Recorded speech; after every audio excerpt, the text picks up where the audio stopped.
Hola Miss, buen día. Yo soy Pablo Fernando Trejo Calva y a mí me tocó hacer la investigación sobre Mac OS.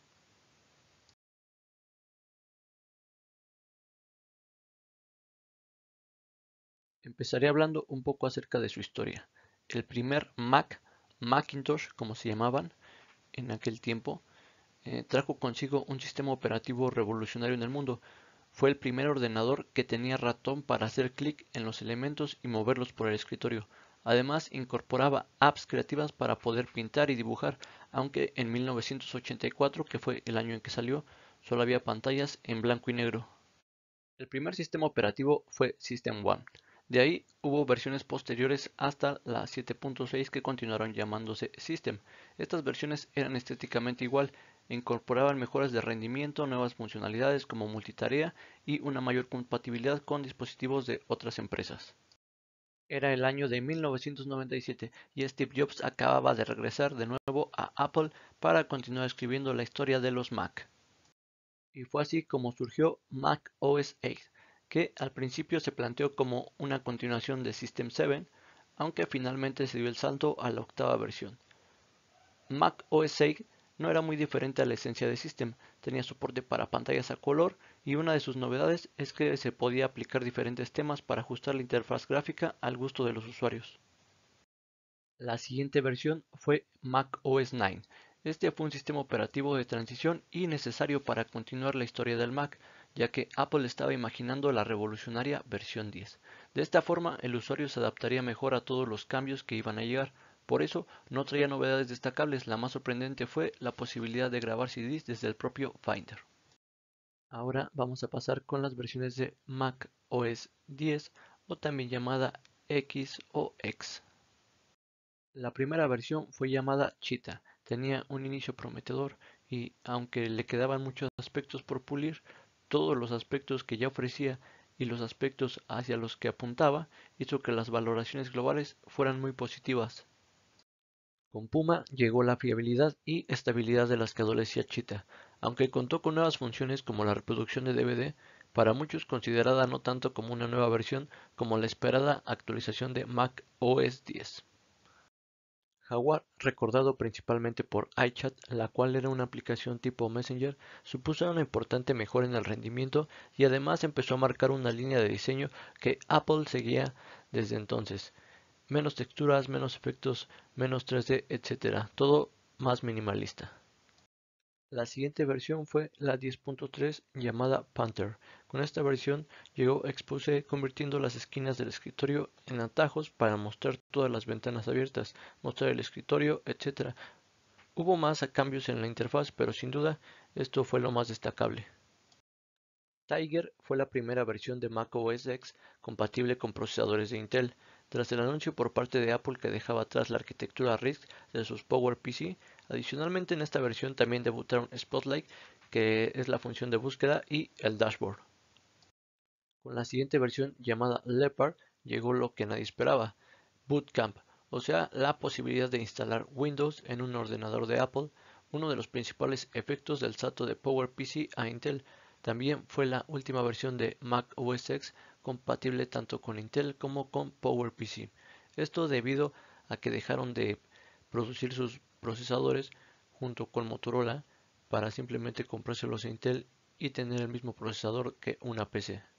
La siguiente versión fue llamada Snow Leopard y con PowerPC ya en el pasado, Apple pudo concentrarse en mejorar sustancialmente el rendimiento de Mac OS X, haciendo además que sacara todo el potencial de la arquitectura de 64 bits, lo que significó un aumento en la potencia de los Mac. Como con Snow Leopard, Apple se centró en el interior, con Lion tocaba cambios más visibles, y los más destacados fueron sin duda Mission Control, que juntaba algunas funciones previas como Expose, Spaces y Launchpad, y también fue la primera señal de que empezaban a plantear que Mac OS X podía tomar elementos de iOS y sumarlos a su propia interfaz. Con Mountain Lion se incorporaron herramientas propias de iOS. También encontramos por primera vez Game Center y, aunque iCloud ya existía, es aquí cuando Apple empieza a dar importancia a herramientas y servicios en la nube. En Mavericks no hubo grandes novedades. Lo más destacable fue el esfuerzo por parte de Apple para mejorar la integración de las herramientas de iOS en Mac OS X. Con Yosemite seguimos avanzando en el viaje de Mac OS X hacia iOS, en este caso con varios cambios en la interfaz. Uno de los aspectos más destacables es continuidad, o sea, la función que permite iniciar tareas en iPhone y una vez con el Mac, retomarlas exactamente desde el punto en el que se han quedado en el teléfono. Con el Capitán, Apple repitió la estrategia de Snow Leopard, o sea, centrarse en el interior del sistema para mejorar el rendimiento. El enfoque del cambio fue muy inteligente, ya que decidió delegar parte del trabajo que era para la CPU sobre la GPU. Con estos cambios el rendimiento de los sistemas experimentó un gran salto con respecto a versiones anteriores. A partir de aquí fue cuando Mac OS X se despidió de la X y pasó a ser Mac OS. De su mano, Siri y Apple Pay finalmente llegaron a los ordenadores de Apple. Continuidad mejoró sustancialmente e incluyó la posibilidad de desbloquear el ordenador con el Apple Watch. En este punto ya era evidente que Apple se dirigía a la convergencia de sus dispositivos. Con High Sierra hubo una nueva actualización, aunque fue más enfocada a lo interior. En esta actualización destaca el soporte de APFS, que es un nuevo sistema de archivos diseñado especialmente para unidades SSD. Esto hasta el punto de que solo se recomienda emplearlo con las mismas, o sea que no es válido para unidades HDD o discos duros. La siguiente versión es Mojave. Aquí ocurre un hito importante, y es que Mojave es la última versión de macOS que soporte aplicaciones de 32 bits. Tanto es así que, aunque ya se han presentado nuevas versiones, todavía quedan usuarios que se mantienen en Mojave para poder seguir empleando software que no ha dado el salto a los 64 bits.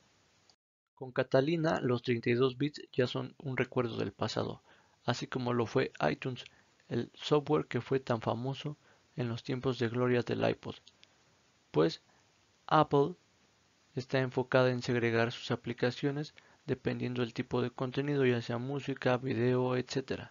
También estrena un modo oscuro que se activa automáticamente en base a la hora, desde la puesta del sol hasta el amanecer. También hay importantes mejoras en el control por voz, algunas funciones adicionales relacionadas con continuidad. Finalmente, llegamos a macOS 11 Big Sur. Es el sistema operativo con el que se inicia la transición de Intel a Apple Silicon y además el primero que empieza a experimentar con las apps de iOS. Apple define Big Sur como el mayor cambio en el sistema desde el lanzamiento de Mac OS X, y aunque es cierto que ya pasaron por una transición de arquitectura, en esta ocasión debemos sumar la integración de las apps de iOS y otras muchas novedades, como el uso de sus nuevos procesadores M1. Mac OS X supuso en su momento un cambio muy relevante en la historia del sistema operativo de los ordenadores de Apple, convirtiéndose después en Mac OS X y con versiones sucesivas hasta Mac OS 10.15 Catalina. Sin embargo, la llegada de Mac OS 11 Big Sur supone otro gran cambio que une más que nunca a los diferentes equipos de Apple. Ahora vamos a pasar con algunos conceptos y generalidades de este sistema. El primero de ellos es el diseño, ya que, según Apple, es la mayor actualización visual en años, tocando cada elemento del sistema operativo en pequeñas formas. Se han arreglado iconos, ventanas, fuentes, barras de herramientas y más cosas, dándole un aspecto más moderno y manteniéndonos en contacto con su herencia. La barra de menú en la parte superior ahora es translúcida y la curvatura del dock es más parecida a la del iPad. Sin embargo, no se trata solo de apariencia.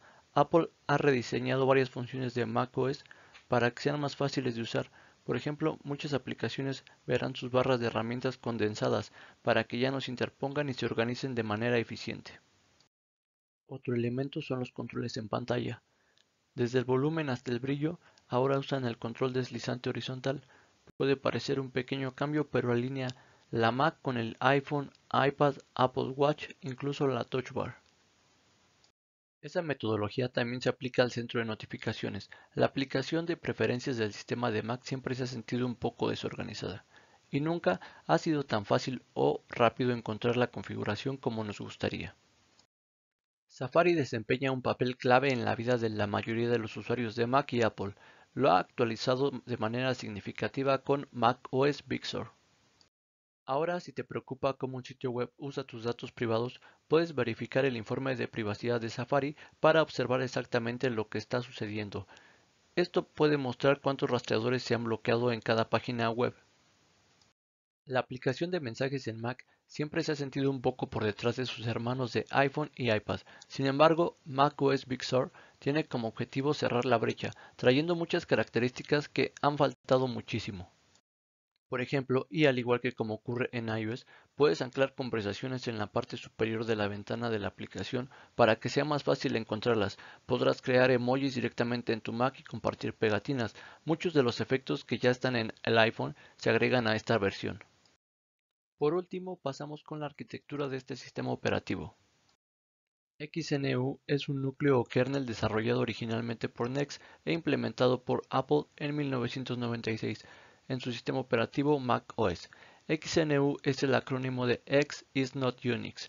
Fue liberado como software libre y de código abierto como parte del sistema operativo Darwin.